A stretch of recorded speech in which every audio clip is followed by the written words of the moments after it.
Won't raw immersion make me mislearn words? Written by Khatzumoto, posted in February of 2014. Narrator's note, these next 3 quotes are from a comment thread on the last AJATT post. Don't you think it's time you grew some eggs and turned your OS Japanese? Just to add some context. End note. Quoted from Anonymous on February 12th, 2014.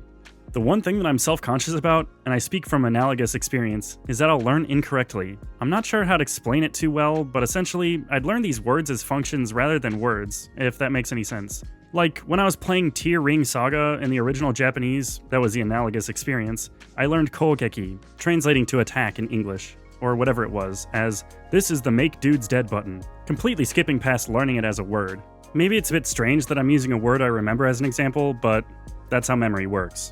I feel like something very similar would happen with the OS switch. Maybe that's what you're talking about with memorization, but I'm not entirely sure. End quote.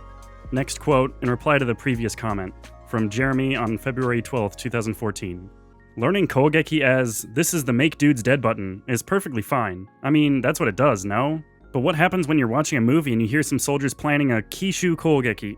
Think about the words you know in English. They're stored more as feelings, and every time you hear or see a word in a new context, you've just added another layer to that feeling.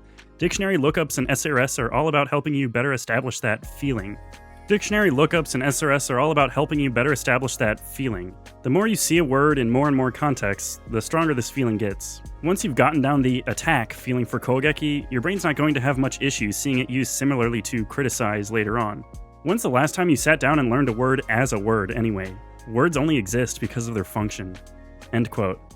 Last quote, in reply to the previous comment, submitted by Livanor on February 12th, 2014. That's no big deal. Learning word forms, even if you don't have any insight about their meanings, counts. And by word forms, I mean actually knowing that those words exist. Once you know the form of the word, you can spot it and pay attention to it, and eventually figure it out, get a gradual understanding of it from a superficial guess, or look it up. Or do you think that when you're learning English, you instantly knew every meaning of every word the first time you came across it? Smiley face. By the way, many words in your native language stay in this state forever, like exfoliate. The only thing I know about that word is that it has something to do with cosmetics. End quote.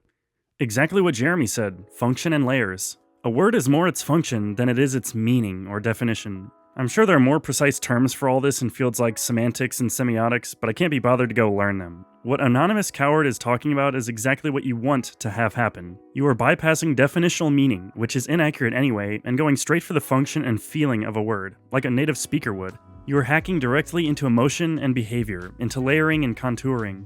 This is the same reason why Google Images is, overall, the best L2 dictionary in the world. Think of the word banana. I think this may be a Chris Lonsdale / the third ear example, so thank him for it in advance. No, wait, it's Tony Buzan. I stole it from a Chinese edition of one of Buzan's mind-mapping books. When you think of the word banana, you don't think of the words yellow topical fruit. You see a picture of that curved sickle, you feel its warm squishiness in your hand, you smell the fragrance, you taste all the ones you've eaten and haven't eaten and want to eat, your mind goes to the produce aisle at Kroger and such or to your blender where you make protein shakes. I don't know what kind of kink you're into.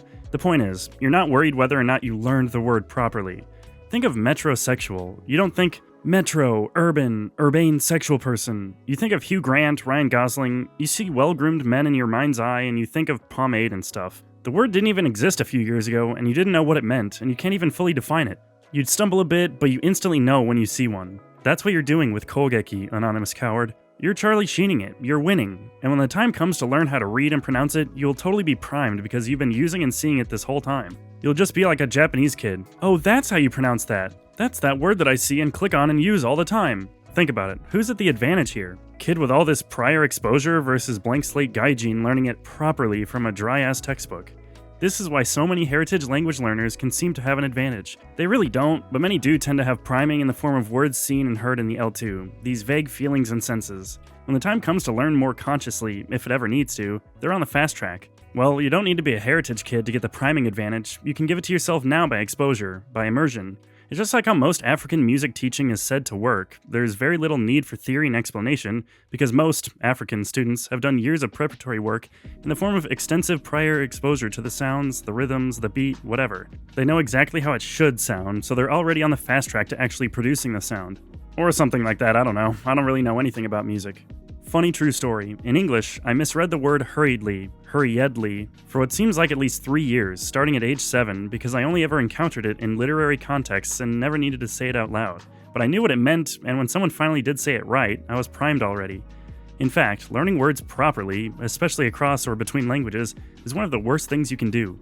Easy example, kirei. Kirei doesn't actually mean beautiful, it doesn't mean clean, it means both of these things, and neither. Daijoubu doesn't mean alright, not in the sense of alright, go team, go Cougars. You're better off looking at pictures of kirei things and what have you.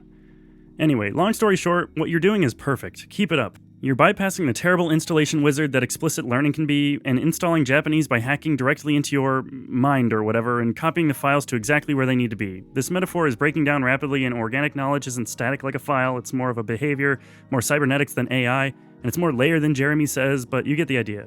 You know what? I don't even know what I'm talking about. Listen to Jeremy instead. He's way better at this. When people say, I just memorized it, what they mean is, I didn't fully, whatever that means, understand it or know how to apply it to other contexts. But how many contexts are you supposed to handle at a time? Trying to actively memorize all the possible nuances of a word at once is the real folly. So you only know how to read Japanese clothing words in the context of clothing labels. Well, where the fark else are you supposed to read clothing words?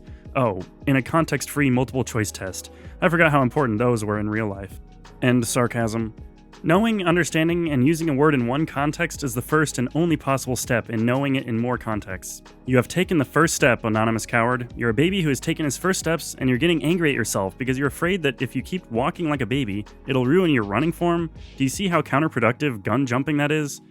What you're observing and understandably, though unnecessarily, panicking about, anonymous coward, is the process of real-world knowledge being created. Excuse me while I channel Hayek and Taleb a second here, but you see, Howard's Soviet textbook knowledge is all neat and top-down. It's orderly. It comes in a predictable sequence, backed by a grand theory or theories that are supposedly correct and infallible. It purports to be whole, complete, and authoritative, even though it is none of those things. Real-world knowledge, on the other hand, is fragmentary, disjointed, disconnected, messy, bottom-up, accurate, and fun. You often don't see the big picture until after the fact. You don't make sense of it until after the fact. It's based on experience. It's empirical and experiential. There's no grand theory, but there are patterns and hunches and observations. Kolgeki seems to make dudes go dead quite reliably. There is no right or wrong. There is no up or down. There is just what works. The thing is, the textbook that's big enough to explain everything to you correctly so that you learn things the quote-unquote right way, footnote 1.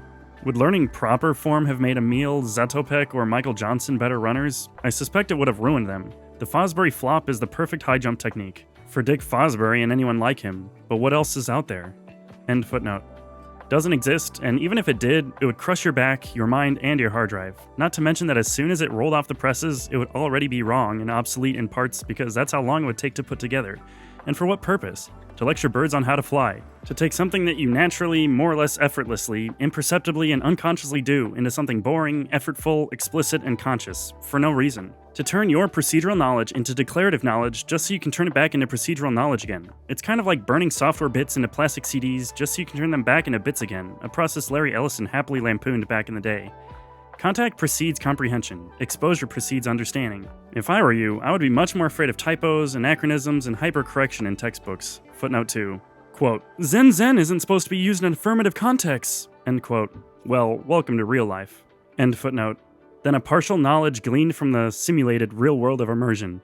Unlike the Soviet Harvard textbook knowledge, there is no masquerade of authority with immersion-based experiential knowledge. You always know that your information is only partial. You're always open to new information and correction. Footnote 3. This puts you in a permanent state of epistemic humility. You know that you don't know everything and you're never going to know everything, but that you're not paralyzed by that fact. End footnote.